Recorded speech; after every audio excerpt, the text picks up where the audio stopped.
7, 8, 9, 10. What's the date today? October 15th? Oh, yes. October 15th, 2009. We're here with Coach Ed Chavez, Mr. Chavez, Coach Jim Hanretty, Mr. Hanretty, to talk about the days at their coaching experiences at Tamalpais High School. Looking at over here. So also we have there's Coach Fred Mack, former player, Mrs. Chavez, wife of Coach Chavez, and we have yet another former player over here. Julie Lanzarin, Tamalpais class of '76. So I have my question. Tell me your full name and when and where you were born. My full name is James Louis Hanretty, and I was born in San Francisco, California, April 25th, 1926. Okay. So you got that, Mr. Chavez? So you can think about that one if you don't know. April 1. Okay. So, yeah. Okay, now the next question will be, I don't need to know details about each person, but just tell me how many kids, how many grandkids you have, and briefly how long you've been married and who's your wife. My wife is Mary Ann Narusis Hanretty. We were married in December of 1955. We have 4 kids, 4 children, 2 boys, 2 girls. And I think I have 5 grandchildren. You think it changes all the time? You think your kids done having kids? Are you kids done having kids, you think, or you think more grandkids are on their way? No, I think that's it. But only one lives in the county. Granddaughter lives in Stinson Beach. The rest are all down in San Luis Obispo. So we go to their games and things, graduations and stuff. Okay.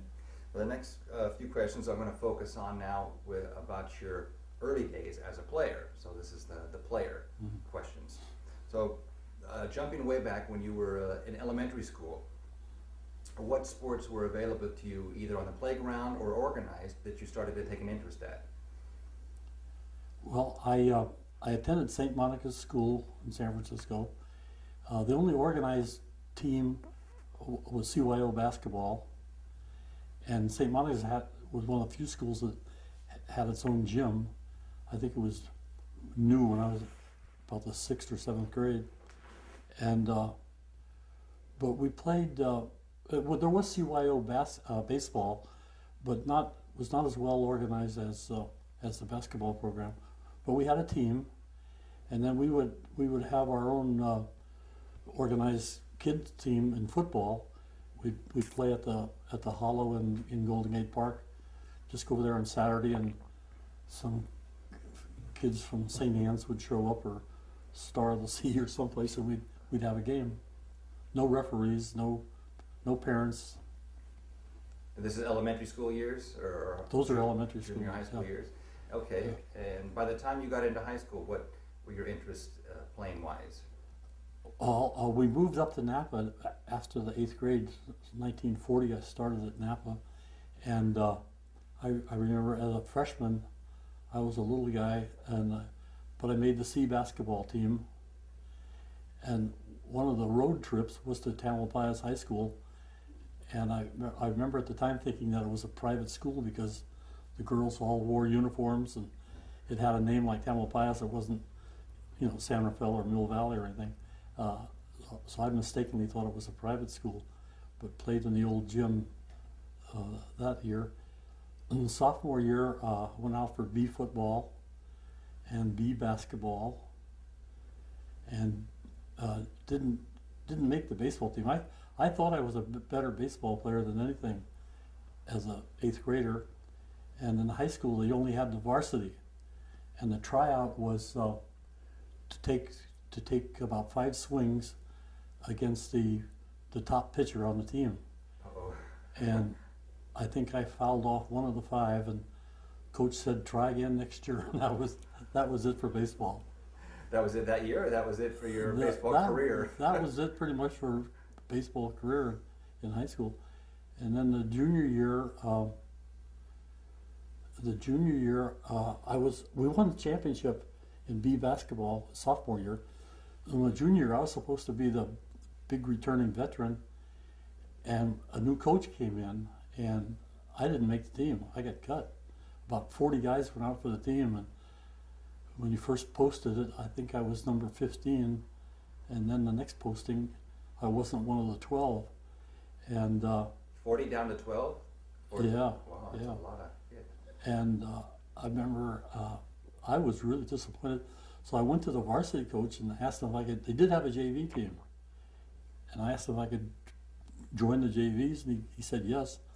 And I ended up making the varsity as a junior, and I think I played JV football that year too. And then the senior year, we in football we tied Vallejo and Santa Rosa for the North Bay League. Had a good football season. Played basketball and left the team in January at midterm to join the Marine Corps. Oh, that's right, a little thing like that took you out of the way. So looking back on your high school career, what was your in the final round? What was your strongest sport, and do you have a special memory of a great moment, a great game you always tell the grandkids about? I thought I liked football the best, but I was told I was a better basketball player than a football player. But I preferred football. I didn't have any outstanding games. I played end, so I caught a few passes against Petaluma and Santa Rosa. Well, I guess my big moment was kicking the winning point after touchdown against Santa Rosa. You were a kicker also. I was the conversion guy. Yeah. Was that a drop kick, or was that the old way to put it No, on a tee? it was a place kick. I couldn't drop kick though. That was going out. Okay. Vic Vitari was the last. Vic Vitari. Remember him? Yeah, Leo. Last guy I ever saw kick one in a college game. So how about after high school? Sounds like you went pretty quickly into the Marine Corps. Did you play in the service on any teams or any junior college or college after that? There was no playing in the Marine Corps for me. But after the Marine Corps, I came back and went to Napa Junior College, played football there. So you did play a little more football after Uh-huh. your service time. All right, so you're going to take a break now, and you can just relax. And now we're going to move over here Yeah. to Coach Chavez, and I'll feed you similar questions. They might not be exact, but similar to the ones I was asking Mr. Hanretty about. And so the first one, You'll have to ask me some questions that she has to answer, because well, the number of children, oh, okay. Grandchildren. grandchildren. Feed them the answers. You can tell them. Can I, not only that, you know, I mean, he calls me Deborah, my name's Eileen, so Okay. let's work from there. All right, Deborah. I'm Deborah, I kidding. mean, either I'm one. kidding. Okay, Coach. So, your full name and where and when were you born? Edward James Chavez, born in Panama, 1929. And how do you pronounce your last name? Chavez, Chavez. Yet that's sort of a mixture of the kids that I grew up with called you Chavez. Mr. Chavez, but yet pronounced correctly it's Chavez. Right. So how has it evolved to what you what do you Well, introduce yourself as? I'm going to introduce myself as Chavez. Okay. But it's easier because there are more famous players around, or athletes who are Chavez. So I adopted their names. So it's been anglicized over the years, and Yeah. you're okay with it being Chavez. Yeah. Okay. And so you can tell him, Deborah, how many kids and grandkids do you have? I know so many kids. Well, around Approximately. with number one son, we have 6 boys of our own, and then grandkids. We have number one is Eddie Joe's 1, Greg is 4, Don't try to do this. That's 16. 16. That's good enough. 16 from 6 boys. And how many daughters? How many daughters do I have? I don't have any. I don't have any. No daughters. Okay. That was what I remembered that. I just wanted to have you say that. Okay, so, and I remember you told me this. I remember this when I interviewed about 20 years ago. You said perhaps that's why you had such an affection for girls in high school, because you never had daughters, and so many of the girls in high school said, "Oh, Mr. Chavez, he's my favorite. He's great." And I always asked you, "How is that if you didn't have any daughters?" And you said, "That's probably why, because I don't have daughters, and they all become my daughters in high school." How about granddaughters? Oh, well, that's it. How many grandsons and Or just 16 grandkids. Right, That's clear enough. but no more. Still no girls. No girls and the grandkids? 11 grandsons and 5 So- granddaughters. So tell me a little bit about your early days as a kid, grammar school, junior high school. What sports? Well, did you I came from Panama, so when I got to St. Vincent's High School, St. Vincent's Grammar School in Vallejo, I couldn't speak any English, so I was teased an awful lot. How old were you when you came up? I guess 6 years old. Yeah, 6 or 7. And did sports become a way for you to mesh with the kids eventually? Maybe you didn't have to always speak English.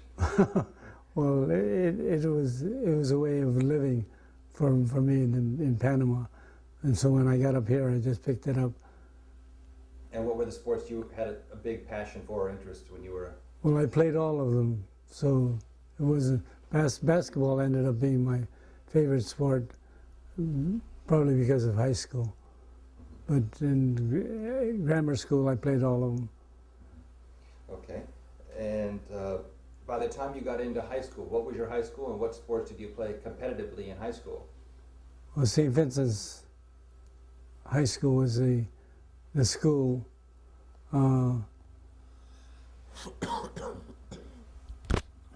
I guess basketball.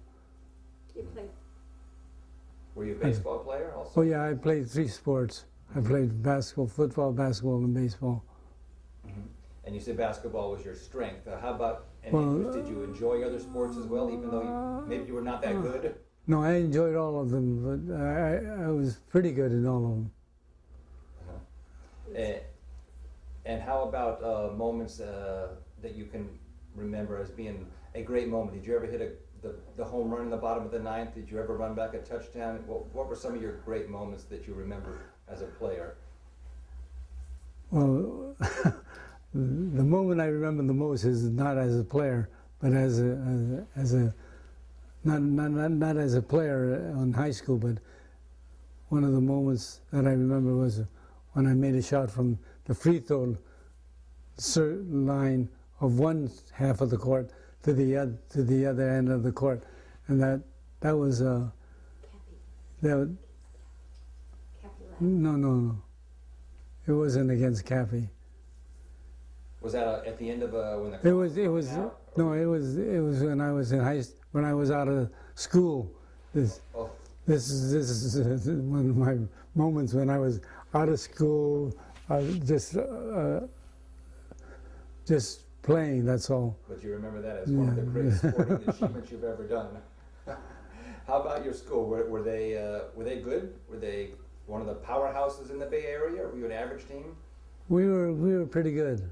We were not the powerhouse, but we were pretty good.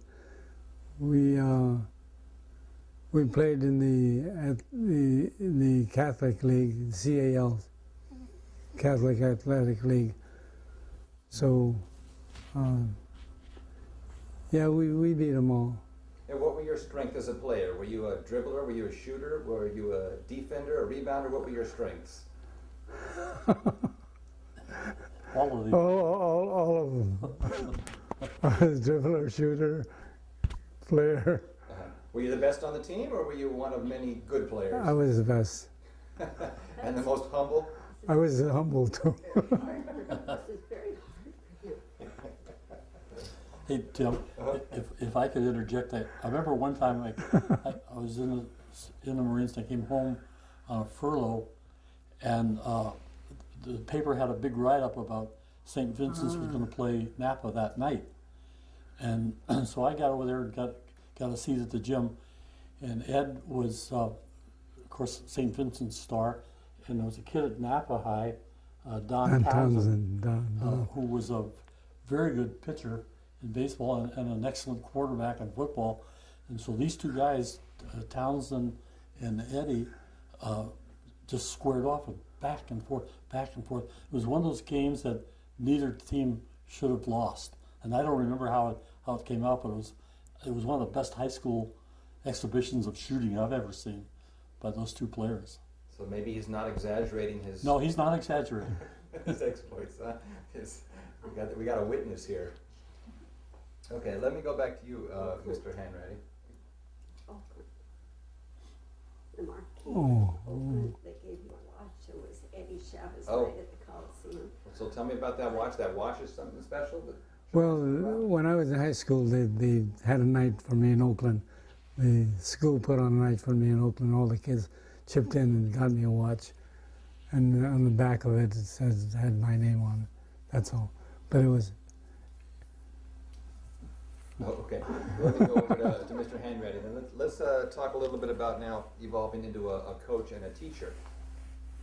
So when did you take an interest as a coach? Was it something you saw as you were a player, you thought, I might like to do this later on, or is it something that evolved because you became a teacher? Well, I thought I had really great teachers and coaches in high school, coaches especially. But this sounds kind of corny, but we won the B basketball championship, I think it was 1942, and when the season was all over, the coach had us over to his house for a barbecue. It was like in the springtime. And he had a nice little house in Napa there and a nice little backyard. I had never been to a barbecue before in my life. It was the first time I ever ate anything barbecued. And that made such an impression on me, how gracious he and his wife were, and you know, what a nice affair it was. I think, thinking back, I think that was the moment I decided I wanted to be a teacher and a coach, with that incident. But all the way through high school and junior college and college, I just really admired the men I had as a coach. And did you have, you mentioned this first, did you have a mentor or a series of coaches that inspired you? I think it was a series, but the one man that stands out in my memory is Herm Meister, who I had in high school, and then he was in the Navy, and he started the program at Napa, and a bunch of us came just because of him. And he later went down to Santa Clara and coached there for several years, and went to Pittsburgh and came back out here to Cal, and he was just a great line coach and a really gentleman. And he would probably, I would consider him to be my mentor.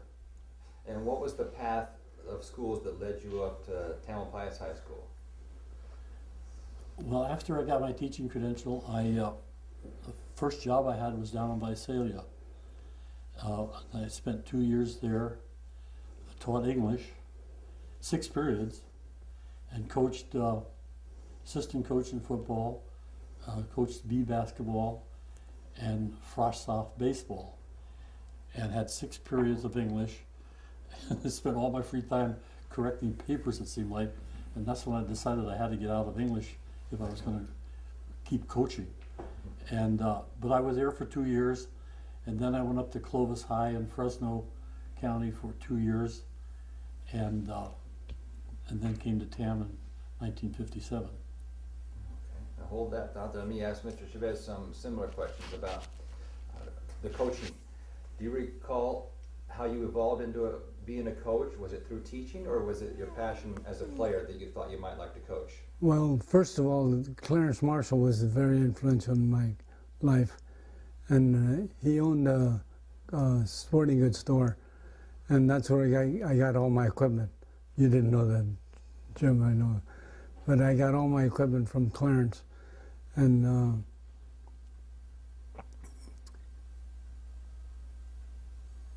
Well, that's enough about Clarence. Okay. And let me go back a little bit to kind of lead up. So you went to Santa Clara, is that right? Yes, I did. And then while you were there, did you think about coaching then, or did you think about coaching? Well, it's funny that he mentioned Herm Meister, because Herm, how do you pronounce the last name? Meister was the coach when he was the one that came up and involved in recruiting me to go down to Santa Clara on a football scholarship. So I went down to Santa Clara on a football scholarship. Football? Yeah. Not basketball, okay. And then when you finished there, did you think, okay, well, teaching is my next stop along with coaching, or how did you evolve into teaching and coaching after Santa Clara? Well, after I finished Santa Clara, then I went back to San Francisco, Sid. Went in service. Oh, I went in the service, and I did pretty well in the service, and then. Let me ask you about we don't need the details about the service years, but what was your focus? Which branch of the service were you in? I was in the Army, the artillery. And how long were you there? Well, in the artillery, two years. Okay. And then after the service, did you go back and do more schooling, or did you get right into coaching and teaching? I did more schooling. Went to San Francisco State. Okay. And do you remember your first or second coaching jobs? Were they in high school, or do you recall how you got into coaching? Well, when I was I was. The service you coached. I coached in this, yeah. Army. Mm-hmm. What sports did you coach in the Army? All three of them. All three of them. And let me jump ahead now. So when you you came to TAM in what year? 59? 50? I don't know. Late 50s, I know. And who was it that hired you to go to TAM? Well, Jim recruited me, but who was the principal there? Who was the principal there, Jim? Dick Campion. Yeah, Campion. I guess that was the question I was going to ask. So it was Principal Campion that officially gave you the job at TAM. And when he hired you, did he hire you to be a coach and a teacher, or just a teacher, and later you decided to do coaching? Coach first. Jim brought me over from Santa Clara. Or Camp? I was at St. Mary's. Right, I'm skipping a little bit, so I might be confusing you because I'm skipping the St. Mary's years. But let's just focus on TAM now. You started at TAM right away as a coach your first year. What did you start coaching your first year? Football. All three of them: football, basketball, and baseball. And who were the other coaches you worked with? I know Coach Hanretty was also one of your peers. Who else were other coaches you worked with? Well, Al Austin, who's passed away, and let's see, Mike Davlin, Jess Racine. Well, Jess came after. Ray Bell.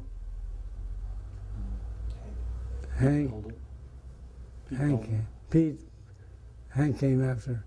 Let me ask each of you together this question about when you both came late 50s to TAM. Who were the coaching legends just ahead of you that perhaps showed you the ranks or showed you the way and told you about the ways of the Marin County League? Who were your early mentors at TAM when you guys came over? This is for either one of you, if you remember. Well, George Gustafson had been there for a long time, as had Coach Benefield. They were like the senior members of the faculty at the time. Ed Nordstrom was there my first semester. He had a good reputation as a football coach, but he had gotten out of coaching by that time. They were probably the closest thing to mentors that. Chuck Crawford was coaching basketball at that time too. He was a mentor to me in basketball.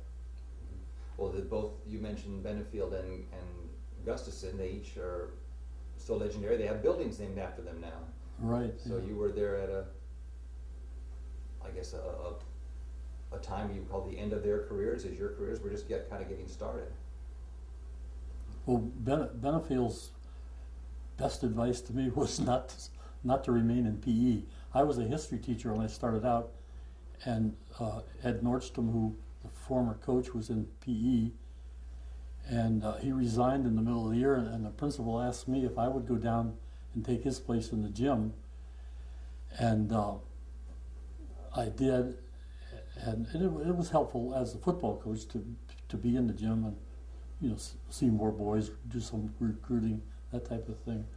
But Benny's advice to me was not to stay in PE because he had a really bad back, and he blamed it on 30 years of teaching PE. And I didn't really enjoy teaching PE that much, and the main thing was the noise in the locker room drove me crazy. So I was happy to get out of there after a couple of years and get back into the classroom. And you, Mr. Chavez, what classes were you teaching when you were at TAM? Well, I was in history classes, very little PE, no PE at all, but I was all in history classes. So when you were a coach, did you coach because the high school asked you to coach, or did you coach B because you needed the extra cash, or did you coach C because you really enjoyed coaching? Because they asked me to coach. When I first came over, I came as a coach, and they didn't say anything to me once I got there coaching. They left me alone. And were you happy as a coach, or did Oh, you yeah. It wasn't a chore to you? It wasn't No. I'd rather be going and playing golf after school? No. It was good moments in my life. And money-wise, it's never been a lucrative thing to be a high school coach, has it? Well, money-wise, it never has been, but you end up working night teaching, working summers, not in school, but So it really has to be a passion to continue with. just to continue coaching. And so you were at the head basketball coach for many of, I guess, the better part of 10 years at TAM. Why is it you decided to pass it on and retire as a coach? What brought that on? Well, I had boys going to the other schools, so I had to see them play, and coaching at the high school, and my boys playing at different schools, I would never get to see them play. So I ended up dropping the coaching at TAM High School. With 6 boys, you had a lot of games to go to over the years. Yeah, quite a few. Do you have a lifetime pass to go to all the games at Drake? Yes, I do. Let me ask you a question, Mr. Hanretty. I asked you a couple of years ago, and this is following a question that I'm thinking about, and that's coaching. I want to hold that one thought. Let me jump right to it. Coaching at the high school level. You told me the story about how you were out of coaching for quite a while, and then came back and had one of your most enjoyable seasons ever, and that was coaching girls basketball at Redwood. Go ahead and tell me that story again, how it was you were out for so long and someone talked you into coming back and you had such a wonderful time. Well, to add on to what you just asked Ed, I consider myself first and foremost a football coach, and I did several years as a B basketball coach with the boys in Visalia and at TAM, and then I remember exactly how it happened, but Chuck Crawford was the varsity basketball coach boys, and he was interested in counseling and had been studying for it, and all of a sudden an opening came, and they put him in as a counselor. But the rules were that you couldn't be a counselor and a coach. The head of the counseling department was very adamant about that. So we had to give up the coaching, and so the principal asked me, well, you've coached B basketball, how about taking over the varsity? No, I was not happy with that because I didn't consider myself a basketball coach, but I did it for 1 year in kind of a pinch, and probably had one of the greatest bunch of boys the guy could ever work with. And we had a pretty good season. But I was afraid if I continued, I was doing football too, so the two major sports was tough enough. And I had babies at home, and I never got to see them hardly those first couple of years. But I did not want to be the varsity basketball coach. And they weren't doing all that much hiring at the time. And I think I mentioned it at a meeting to a fellow named Dick Reed, who used to coach at San Rafael. And I think he knew Eddie from St. Mary's. And he told me, he says, I know a good guy for basketball. And I said, who's that? Ed Chavez. And so I was the athletic director too. And so I got a hold of Ed and recruited him to come to TAM.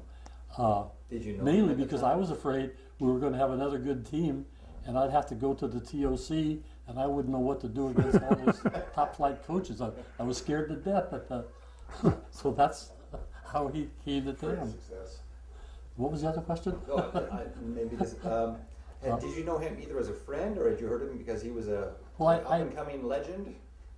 No, I knew him by reputation as a high school and college player, and just felt he'd be a really good fit at TAM. At that time, either one of you was probably just barely late 20s, 30 at the most. You guys were young men. 29, 30, yeah. He was much older than I was. Huh? You were much older than I was. Well, you were younger than I was. So when you brought him on, did it take some convincing, or was he ready to jump at the opportunity to come teach at Tamalpais High School? I think I think our pay scale was a little bit better, and he knew a lot of people in Marin and everything, a little closer to home and all that. But I thought it was a good fit right from the get-go, both in the classroom and in the gym. Looking back on your years as a coach, and this is a question for you, I'll come to you in just a minute, but you can think about this as I'm asking Mr. Hanretty. Looking back at the dozens of teams you've coached, can you think about a year that was extraordinarily rewarding? Not necessarily because perhaps a championship, but perhaps because of all the kids clicked and it was the right time, the right place. What was probably your most rewarding year as a coach, and why? Of the whole time? Yeah. Well, you choose the sport. at TAM, I thought the 58 bunch in both in football and basketball were exceptional. These would be names like Tim Farrell and Charlie Fisher and John Cleveland and Bill Buffalo and Ray Edwards and Bobby Hector. Just a great bunch of kids, and they were also pretty good basketball players. So we did well in both the sports. We never could win the championship, but we were always second, seemed like. Then some of the teams in the early 60s were noteworthy, I think. Pat Morgan stands out in my memory, and Russell Cook, kids like that just gave everything they had to the school. And then I think TAM, especially like in football, went in kind of a doldrum period in the middle 60s. But the other coaching experience that stands out in my mind was when I was transferred to Redwood as principal. I didn't really want to go, but it was kind of forced on me. So anyway, one of the things I did there was Bob Trotman, who I had coached against, and I considered him my biggest enemy for years and years. Friendly, but the best of enemies. But he wasn't doing any coaching, so I said to him, had a little counseling session with him, and I told him it was a great waste of his talent not to be doing some kind of coaching, freshmen, JVs, what have you. And he considered it, and he said he'd think about it over the weekend and let me know on Monday. He comes in on Monday, and he said, well, I've made a decision. And I said, well, what is it? He says, I'll coach on one condition. I said, what's that? He says that you come out and work with me. And I said, I'd never let a principal coach, you know. And the more I thought about it, I knew I was at the end of the road. I was planning to retire in a couple of years. So I went over and asked the superintendent, what he thought about it. And he said, well, if you're crazy enough to want to do it, go ahead and do it. So I did it, and I worked with Bob in football. I just had a great bunch of kids. Everything went well, you know, and just a great experience. So that's over with. And then, and the great thing about it, as a principal, about 2:30 or so, I went out to the gym and got ready for practice, and that ended all afternoon meetings that I had to attend. I was freed up from going to a lot of those stupid meetings. You got to pass out of the meeting. Yeah. You got to go to practice. And so football's over with, and then the basketball comes up to me and says, you know, you did the boys in football in the interest of equity. You ought to think about doing the girls in basketball. And I said, no way. I never coached girls, and I wouldn't know what to do or anything. And I went home and I talked to my daughters about it. They said, oh, Dad, you could do it. They're just the same as boys. You know? So I did it. And they started freshman girls basketball. The league did that year. And I coached them and had a tremendous experience. Did it for 2 years, actually. Enjoyed both years tremendously. The girls were so nice and attentive and played as hard as they could. And it was just and I made some lifelong friends with those kids. That was a highlight of my career. And I bow out to retire the next year. It was a great way to end it all. Oh, you went on a real nice note, but not a note you would have thought about when you started. No, Usually you visualize going out with a Super Bowl trophy, and you went out with a bunch of young girls. Well, let me ask a similar question to you, Mr. Chavez, about coaching. Let's go back to your greatest moments. You might say it was the year you won the basketball championship with Mr. Hetcher.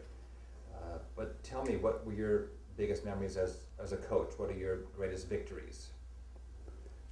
Well, I think the games that we played against Redwood were our biggest games, and we had some luck against that team, the Redwood team.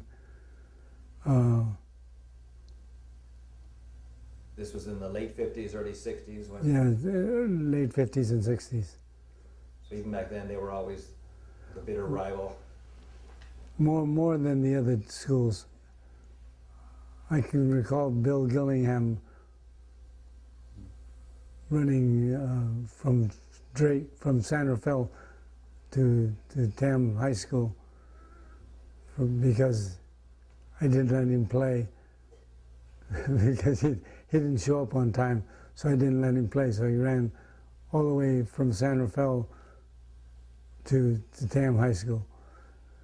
I was much of a stickler for being at practice. So why did he run from San Rafael to Tam? Because he didn't show up for practice.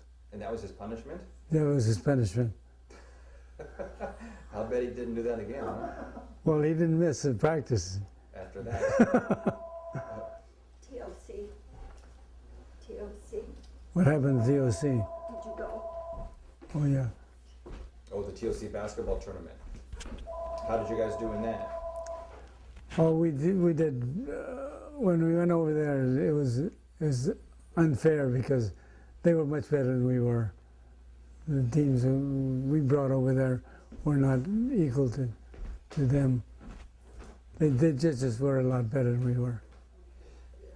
I have a question for you, and I'll perhaps make a follow-up with Mr. Hanretty, but you coached mostly boys in your early days when you were TAM, and later on, I know you went to Branson and did some coaching of girls' teams. How can you compare coaching girls to coaching boys? Well, at boys you had to yell a lot, and they understood you, but they usually didn't respond right away. Well, the girls, you didn't yell because you got tears instead, and you want to avoid the tears. So you talk to them about the same kind of thing that you yelled at the boys about. You talk softly to the girls. And I find it was nice to talk to somebody about the particular skill that you're trying to teach. Where the boys, you had to yell at them a number of times. So different techniques did work. So for the boys and girls, you had to coach them differently. Yeah. And let me ask you then, Mr. Hanretty. So what were your experiences that you learned coaching the girls after so many years with the boys? Well, I think probably number one, I was surprised how athletic the girls were. I guess my thinking was, in terms of basketball, would be the old girls' GAA, where half the team didn't cross center court as part of the rules.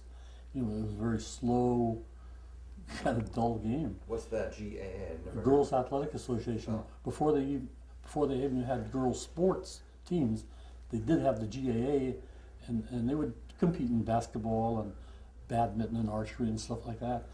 But the basketball was really a very slowed down, old-fashioned version of basketball. I started working with these freshman kids at Redwood, and some of them ran like deer, you know, like really fast. And a couple of the girls I remember were tough rebounders. I mean, they'd fight for the ball just as hard as any boy would, you know. And I think I was just surprised at the athletic ability that they had. And that, because I'd never really thought much about girls and athletics. And so how about the mental aspect of coaching a boy, coaching a girl? Coach Chavez says it's okay to yell at the boys, not okay to yell at the girls. And is that the same experience you had? And did you learn it the hard way, or did you kind of know it going in? I don't know about the yelling part of that. I understand what Ed is saying, and I would probably agree wholeheartedly with that. I found the girls to be a lot more attentive, and I don't know whether I just lucked out and had a bunch of brains in those teams. They were recognized by the North Coast section for their team grade point average. It was like about 3.78, something like that, which is outstanding. But you only have to tell them something once, and they'd catch on. Whereas with the boys, it seemed like we'd have to over and over and over again. The girls' attention was a lot better. Let me ask you a bit about coaching philosophy. At what point at a kid's life, junior high school, when does youth sports go from being let's all get everyone in the game and have fun to we're here to win? When did you notice that happening? At what level or what age? Well, I'm thinking from a coach's perspective. yeah, When no, you're I going to understand. I think it's a good question. And one thing that in my memory that comes to mind is while I was at Clovis, I had a young boy named was Darryl LaMonica, who later attained great success in college, or high school and college and in the pros. And we had a pretty good team, and he was, at that time, was playing fullback. He's the biggest kid on the team, but also tells you something about my coaching philosophy. I didn't think of him as a quarterback. Heck of a baseball player too, a strong arm. But after this game, I was going around saying nice game to the kids in the locker room, and he's sitting on the bench here and he's crying. And I said, Darryl, it's okay, you had a good game. And he said, no, Coach, I missed too damn many tackles. And that struck me that those kids, he was like a freshman in high school then, they were already pretty well inculcated with the desire to win. I mean, it was, I think it's a part of our nature. And that's not to say you can't have some fun, because we would, at TAM, I remember, Fred may remember some of this, but we'd have a hot practice, and I'd let the kids all come in and jump in the pool. And sometimes they wouldn't even take off their pads. They were just so hot, they just wanted to get in the water. You know, stuff like that's kind of fun. And other kinds of activities that you can have as a team where they bond together a little bit. But I think winning's very important, but you have to do it in a way that you don't hurt anyone or alienate anyone. This is that real tricky balancing act as a It's coach. a balancing act, yeah. That you're going to win the game, but also try and get all. You know, if it's a baseball team, you're going to have one kid bat once in the bottom of the ninth when it's 18-1. I guess that's the best way to do it. Or how would you do it in a baseball game to try and get everyone involved? With only 8-9 can play at a time. Mm-hmm. Unlike football, you can theoretically have 22 kids and Yeah. special teams be part of the game. Well, there were times at TAM when we actually had to cut the teams. I just had, in my mind, we wanted to have about 33 players, and we had the equipment for that. But if you had 43 kids try out for it, and a lot of times they might be a senior, and they couldn't play on the JV, so you had to cut, and that was always very, very hard to do, because it's just difficult, and depending on the sport, whether it be, I think in baseball and basketball, it's probably a lot more difficult because you're only going to play 5 kids or 9 kids, you know. You're not going to have offense and defense so much in special teams like you do in football. So cutting is really, really tough. I would believe it is. I've heard on a different level Bill Walsh say that's the most difficult thing as a head coach to do, is to make a cut or tell someone they're done. Yeah. Let me ask you, Coach Chavez, a similar question. Did you have to go through the process of making cuts sometimes, and how would you deal with that? How would you handle that emotionally with the kids or yourself? Well, it would be one of the things you didn't want to do in coaching, is cutting kids. But when you're limited as far as space is concerned, as far as equipment is concerned, you end up having to cut. But I recall in cutting some kids, there's a lot of hurt caused Sure. when we cut some kids. And did you have any secret magic formula as the way to do it nicely, or? It's not magic. It's just telling the kids that you didn't have room. I think cutting is the worst thing that can happen in sports.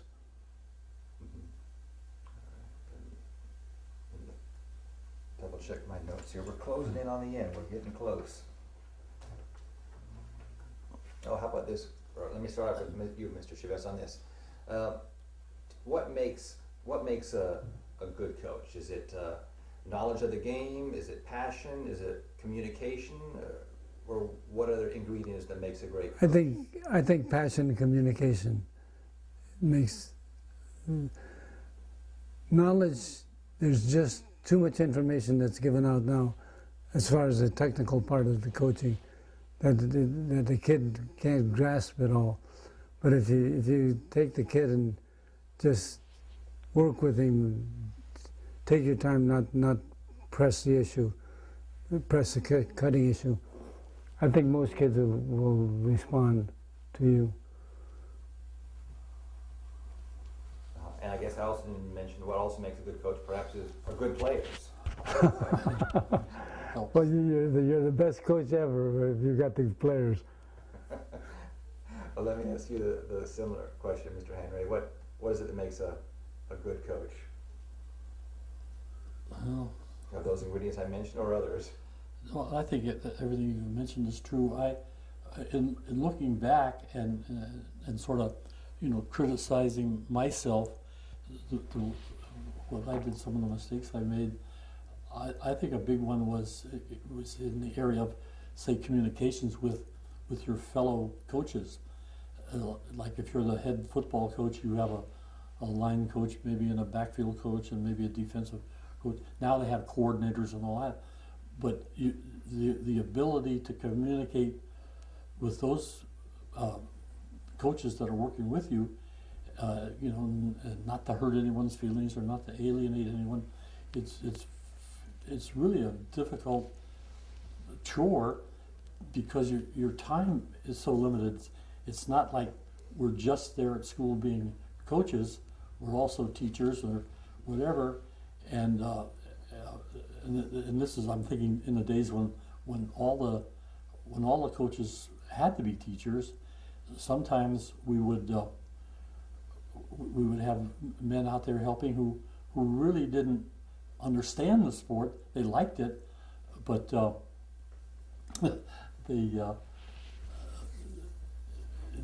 you had to communicate to them what the system was, the way you wanted it done, so that when they came up from the JVs or the freshmen, they'd be able to handle the stuff that the varsity would throw at them. And in the limited time that you have, that's very tough to do. The opposite is you end up doing it all yourself, and that's disaster right there. There was one funny thing that happened to me. I think Ed and Jim Fitzgerald were coaching the freshman football team one time. Yeah. And we were basically a T formation operation, and the quarterback is essential, if you're going to run the T formation. So we're practicing down one end of the field, the JVs and the varsity, and freshmen are down at the other end of the field. And I turn around and look, and I see the team shift out of the T formation into what we'd call a Notre Dame box. And I look, what the hell are they doing? Oh, I go back to what I was doing, and I'd turn around, look again, and here they are shifting again. So after practice, I said to, I think Jim Fitzgerald was the head coach of the freshmen, and I said, Fitz, what are you doing? He said, well, I don't have a quarterback. I got to do something. And I said, no, your job is you got to develop a quarterback. He says, who the hell you think you are, Julius Caesar? He says, he was a Latin teacher. He says that. And you talk about being deflated, but that's what's kind of going on a lot of times, and you don't talk about that, or you don't know about it even. But I guess it's organization too. It's very important for coaching. Naturally. Thinking in terms of perhaps maybe a difficult season. Can you remember a difficult season or situation? You don't need to mention names, where something happened with a parent or a player and it made you think, this is not worth it. Why am I doing this at all? No, I really have. The parent thing was I never felt it was a problem in my years at TAM or at Redwood. But what kind of got to me in football was the injuries. There was a period of time there, you remember the Johnson brothers, and you got bad knee injuries, like one right after the other. And it seemed to me like every weekend I was going to Marin General and had to go through that trauma, like of the family and the boy being hurt. These are semi-serious injuries, not just that kind of gets to you after a while. You're kind of the guy that's pushing them out there, and they were hard-nosed players and they played hard, and those things happen. But it just seemed like so much of it happened that it got to be a burden on my mind, and probably hastened my departure from coaching football. How about you, Mr. Chavez? Do you recall any difficult seasons or moments with players or parents that kind of made you think, oh, what a headache, why am I dealing with this? Well, the players would play their heart out all the time. I never took a player's ability to play hard as a reason that he should be in there when he's injured. So the injuries, there's just too much involved in when the player just playing for fun and fighting through the injuries. I think nowadays the parents' involvement is a little too much. When a player gets just slightly injured, they want him out of there, or they don't want him out of there. It makes it kind of hard on the coach, because you have to listen to the parents, what they say, and as a coach, it's just a sprain, and some kids are a little tougher than other kids. Tougher in the sense that they can play through these hurts much better than the other kids can. Playing with pain used to be part of the game, but not always the case now. I don't think that's always the case now. I think the parents' involvement causes it. I don't recall any parent sitting right behind me telling me what it is that I should do. You're lucky in that sense, I guess. Let me ask each of you about the facilities at TAM when you were there. The playing fields and the gym. How did you guys feel about that? Was TAM about equal to other schools? Was it below par or was it above par? How were the fields in the gym compared to other schools at the time? Either one of you can talk about the fields of the gym. When I came to TAM for my interview with the principal, it was raining it rained the whole weekend, and I never got outside. I never got to see the field, and I don't think we even went to the gym. And later on, I often said, if it hadn't been raining and I would have walked out there, I wouldn't have come to TAM. I thought the fields, the conditions, things were atrocious compared to the say the school I came up from, Clovis in Fresno. Our facilities, the gym was old and noisy, and we didn't even have bleachers in it the first couple of years I was there.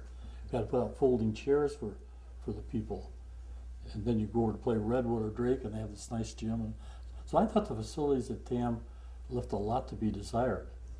But then you get from the old-time baseball field, that dirt field out there at TAM's turned out championship teams year after year. Didn't seem to bother those guys, You can run into that kind of a thing.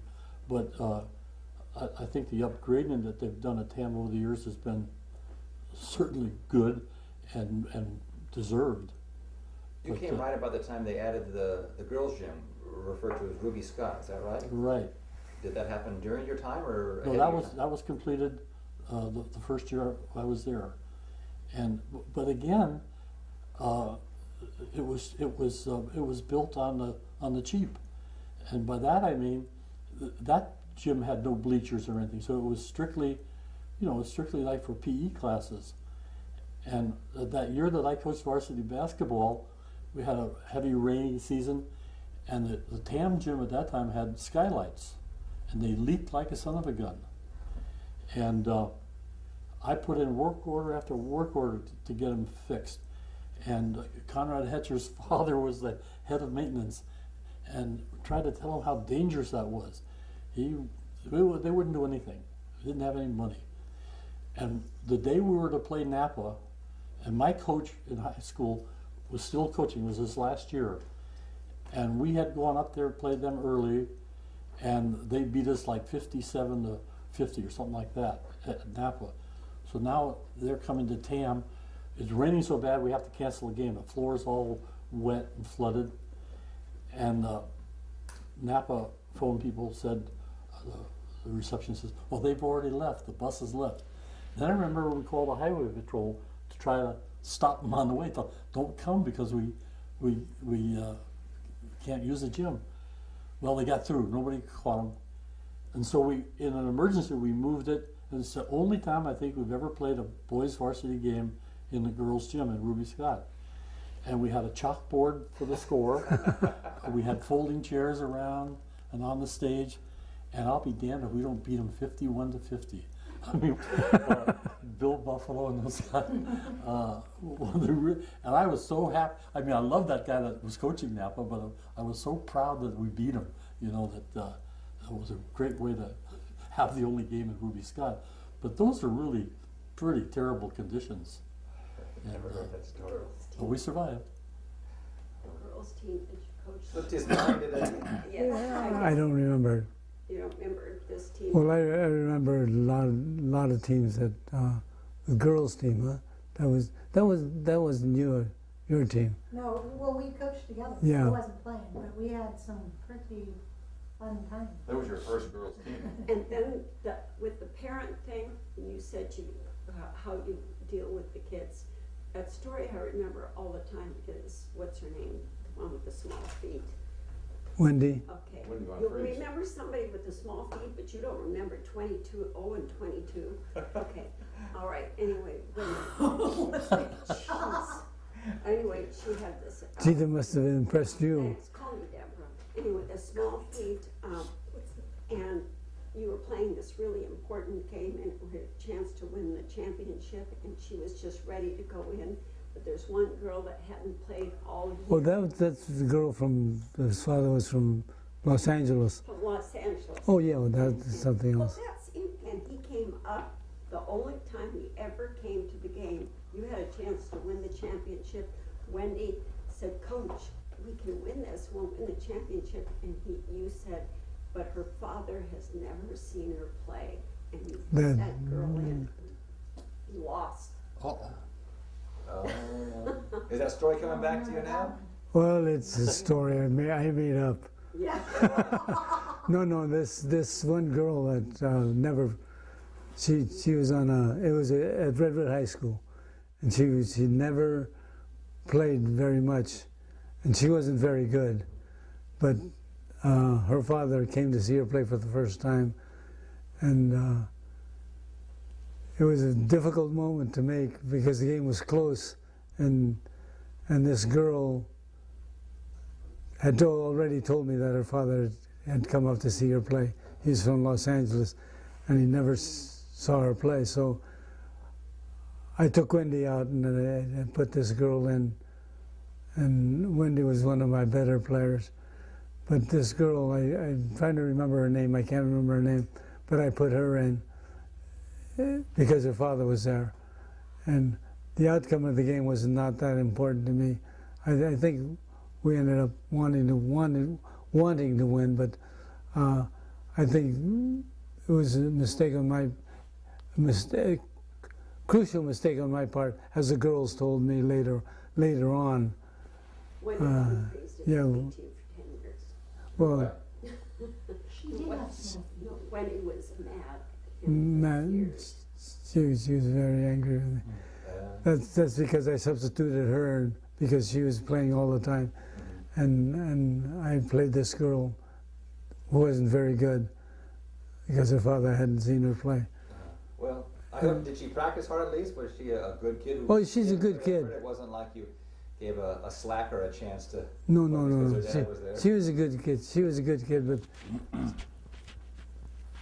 Well, that goes back to one of the things I was talking to you, Mr. Hanretty, about is when do you want to throw all stops out to win, and when do you want to try and do the right thing that might not necessarily guarantee victory. And I don't know, maybe at that level you do kind of say, okay, let everyone play, but at the higher level you'd say, well, it's a little more cutthroat at this level.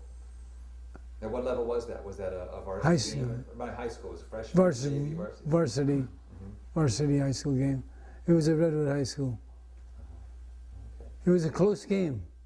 It was a good game. Well, I'm just about done here. I wanted to see if any of you had a follow-up question you thought you might like to hear answered based on some of the things I was asking them. Yeah, I want to know who threw the chalk, who threw that. No, that was me.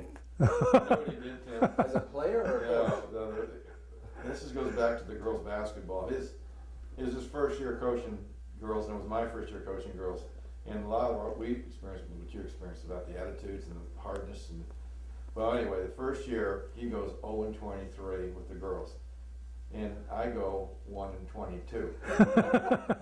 The following year we open up and we're at Montgomery now, and we've got the teams. We've had these girls now for a year, and they're a lot better because of him, not because of me, but they were conditioned. So my team's playing first for our side. We're in a heck of a basketball game. It's the fourth quarter, and there's a timeout. And I called the team together. We got a chance to win this game. It's a great basketball game. And I put my kids in. I'd always stand and talk to them. But Coach Ed always had chalk, and he always drew on the floor with it. So we're standing in my group, my timeout, and he yells down, he goes, Coach Fred. I look up, and he takes his chalk out of his pocket, and he throws it down to me, and I caught it. I looked at him, I looked at the chalk, and I said, is this the same chalk you used to go 0-22 last year? And I threw it back to him in the stands. And both teams went on and won. But he's probably the only coach I knew that could do that too, in front of a gym. And he did pretty well with it. That shock is 1 in 23. It was a lot better at the end of that season. He was in the playoffs.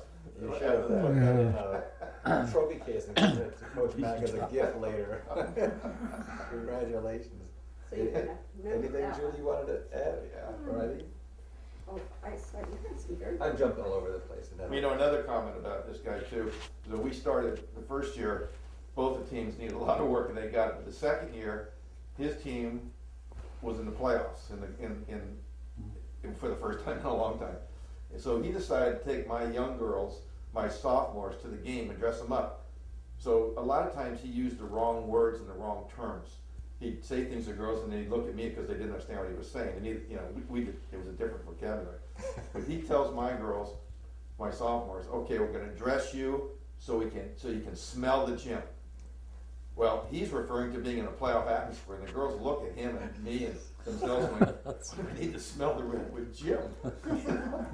But it was really about what it takes to be a champion. He was trying to get across, not the way the gym smelled.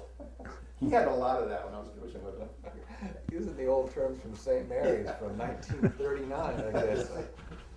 Oh, jeez. That's the same thing. I thought you had a question here. One that I didn't cover? And what was that? Well, yes,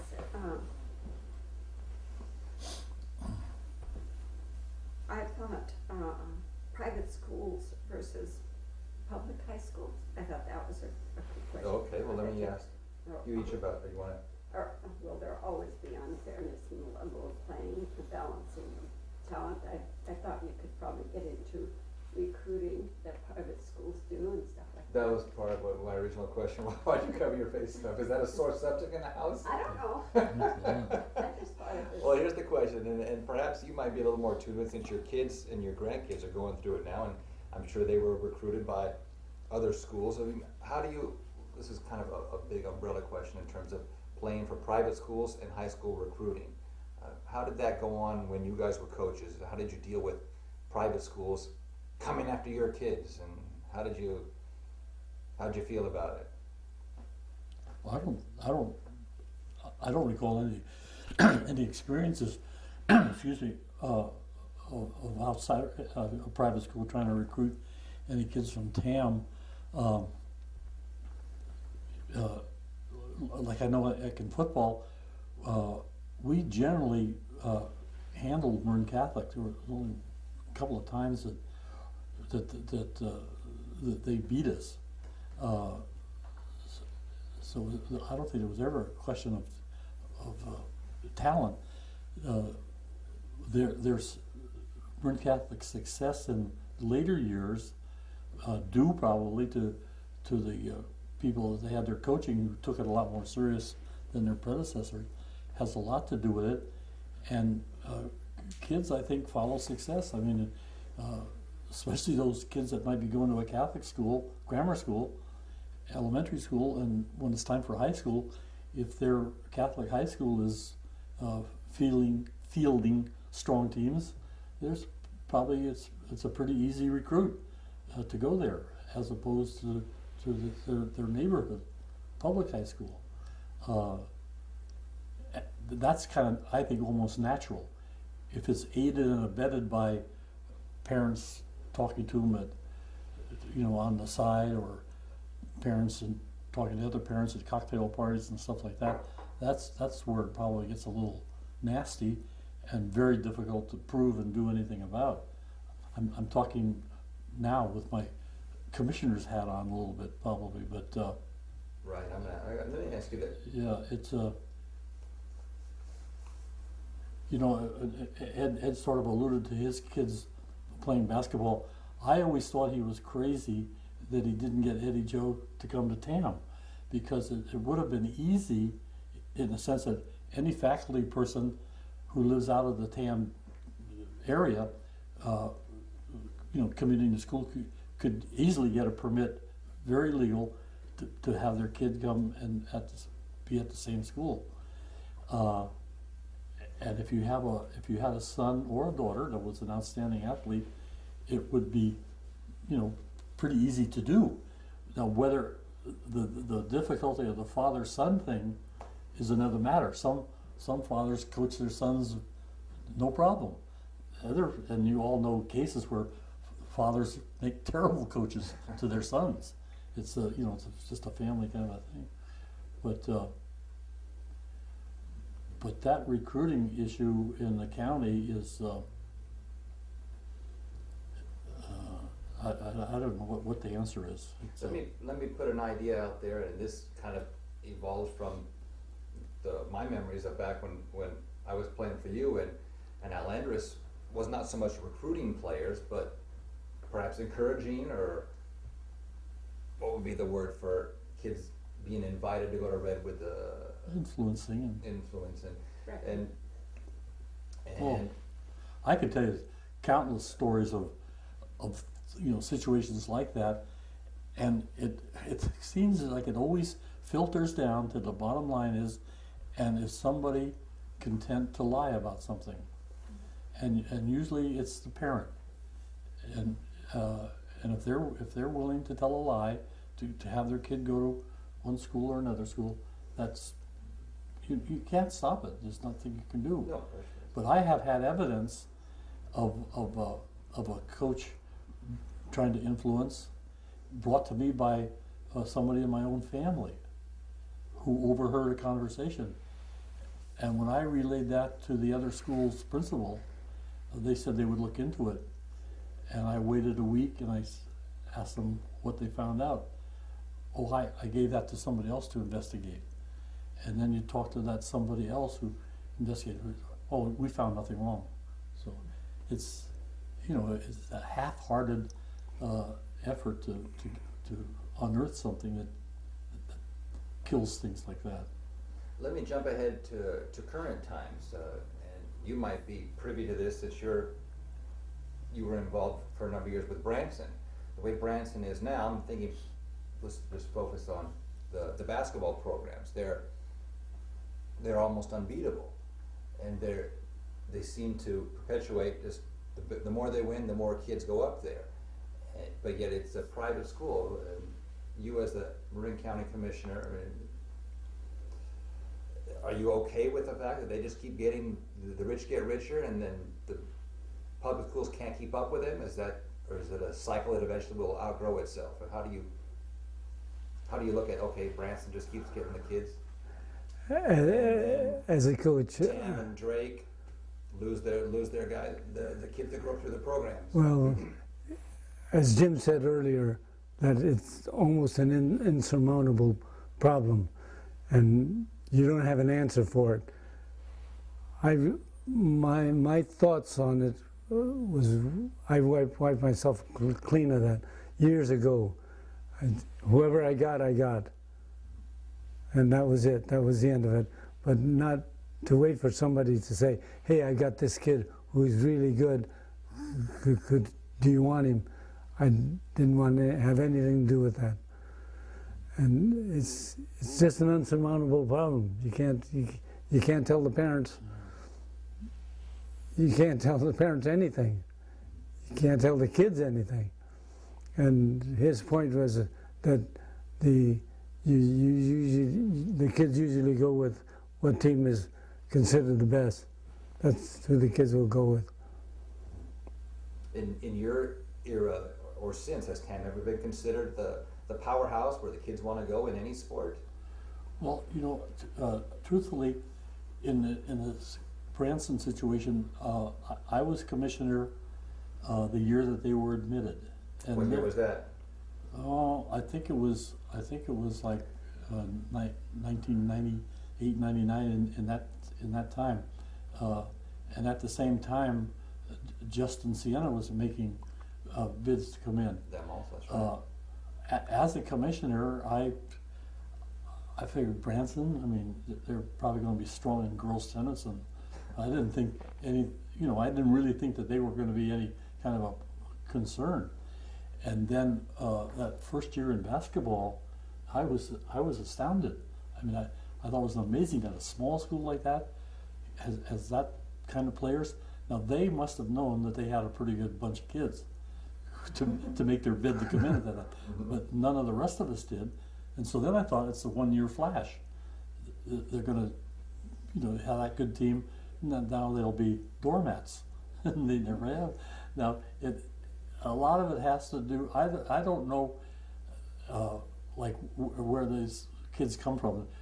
But say they come from Mill Valley and they're well-to-do and they can afford it, and the coach that they had, his reputation was such that was a big attraction, and I think Larry Gondola at Moon Catholic was almost the same thing. They had success, and as Ed said, kids will go follow success if their families can afford the tuition and all that. Then you get into that whole tuition deal, and I can't tell you how many hours we spent at Marin Catholic looking over the records and showing the kids that did get some financial aid why they got it, you know, what their parents paid in taxes and all that stuff, and that this outside agency deemed these people to be worthy of grant and aids and that type of thing. But in the case of Justin Siena, I felt sorry for them. They had been kicked out of a couple of leagues because the other schools didn't want to travel the distance to the Justin Siena. So they were almost like orphans looking for a place to land. And that's your old home ground up there. Yeah. Well, the people in Napa the ones I've talked to can't stand Justin Siena because they think they're taking good athletes away from Napa and Vintage High School. So they are. They're the Branson of that region. Yeah. But and so now with the hindsight that you have 10 years later, what's your magic answer to level the playing field with Branson, Marin Catholic against the public schools? Well, I think one thing I think in hindsight is, and this is a stupid answer because I know it's not going to change, but the attitude of the school board and the superintendents has to be a little different than it's been. They have to be willing to pay coaches more, and they have to be willing to you know, give them the time to compete with some of these teams. The prime example is De La Salle. No one can tell me that those coaches stay in there for 17 and 25 years, that type of coaching career. High school. They're not doing it for nothing. There's got to be some benefits. And you think it's not legit? You think it's Well, a lot under the table? it's private. They can do what they want, I guess. But I don't see the public system being able to compete with that. It seems like the only thing they have going for them, they could say, well, get your own league. You guys, Yes. you Yeah, guys and can that's been- recruit, you guys can pay players, you guys can pay coaches, that's fine, but it's just not fair to the kids that can't keep up with you financially, that don't have the resources to build a team or a See, I program. think they could. I think the public schools could, if there was some willingness at the top level to facilitate it. But the attitude of the higher administration in public schools is that, you know, it's almost like recreation and have fun and don't worry about all this stuff. It's the wins and losses don't matter. And you've got different philosophies. So maybe the answer is, although I wouldn't advocate it, would be to have a private league and a parochial league and let it go that way. Mm-hmm. Well, let me, on a similar, let me ask you your thoughts on that, Mr. Chavez. So you've been part of both. You were part of TAM's program for a number of years and part of Branson's program for a number of years. So how do you see it? Part of St. Mary's. For that. So how do you see leveling the field? What can TAM Well, do? I don't think much can be done if coaches go out and talk to the parents, and parents have their kids come to the school. I don't see anything at all can be done. And would you be okay for what he suggested, that Branson, St. Mary's, De La Salle, Justin Siena, here's your league, public schools, here's your league. Well, that was talked about a couple of years back, but it just doesn't work. Bon voyage, coach. It just doesn't work. What doesn't work?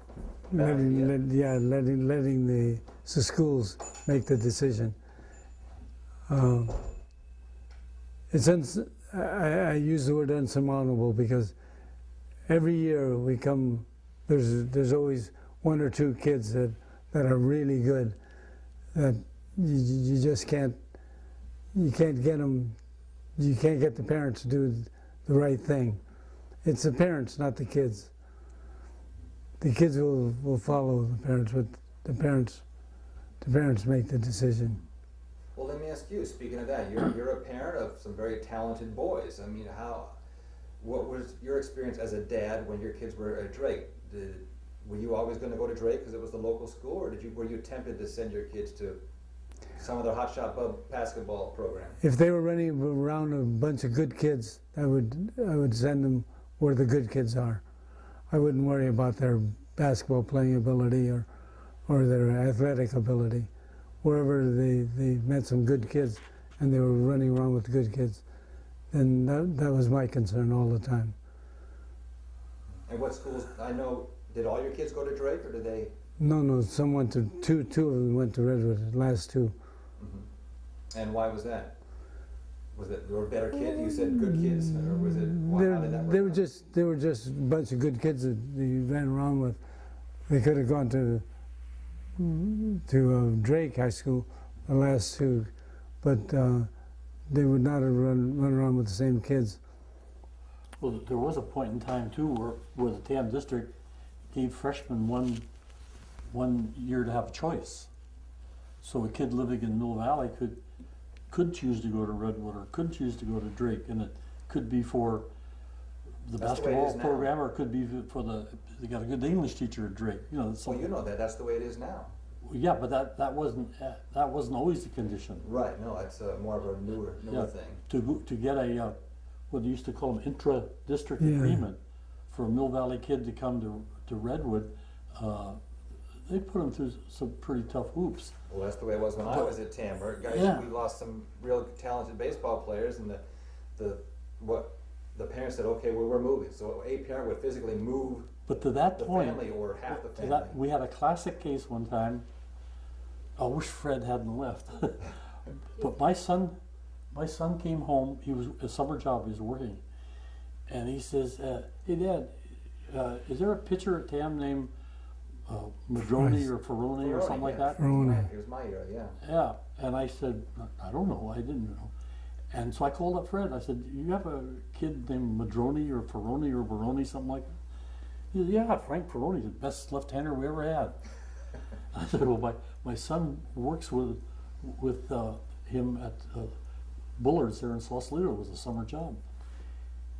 And the kids said, at lunch, they were all sitting around, he said, the Redwood coach came to my house last night and talked to my folks about me playing baseball at Redwood. Oh. So I brought it up to Redwood's attention. And to make the story short, the kid was going to Redwood because Italian wasn't offered at TAM. Well, they didn't know it, but I just had one or two extra periods, and Rose Azierto was always after me to offer Italian.